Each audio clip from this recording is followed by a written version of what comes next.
Hi friends, అందరికీ నమస్కారం. Welcome back to our channel. నేను మీ సుజాత. ఈరోజు గోధుమ రవ్వతో జీడిపప్పు నెయ్యి వేసి ఎలా ఉప్మా చేయాలో చూద్దాం.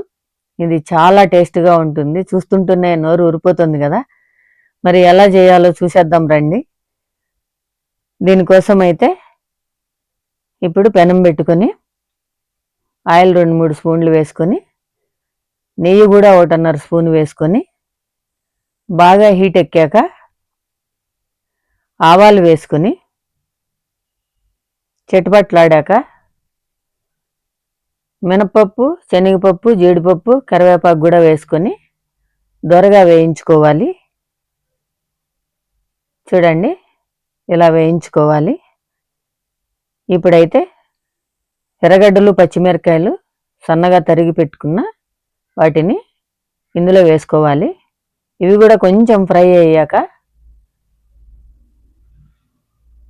తర్వాత కట్ చేసి పెట్టుకున్న టమాటాను కూడా వేసుకోవాలి.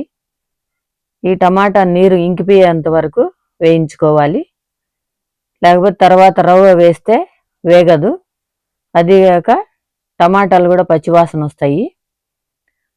అందుకని నీరు పోయేంత వరకు వేయించుకోవాలి.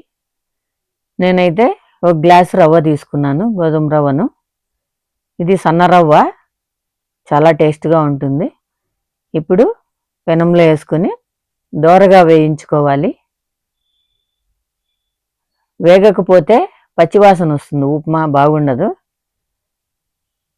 ఇప్పుడైతే 4 గ్లాసులు వాటరు పక్కన కాగబెట్టుకుంటున్నా నేను. ఇవి కాగిన తర్వాత బాగా రవ్వలో వేసుకోవాలి. చూడండి ఎంత బాగా వేగిందో ఇది. ఇప్పుడు వాటర్ వేసేద్దాం. వాటర్ వేసిన తర్వాత కొంచెం సాల్ట్ కూడా వేసుకోవాలి, సరిపడా. మీ రుచికి తగ్గట్టు వేసుకోండి.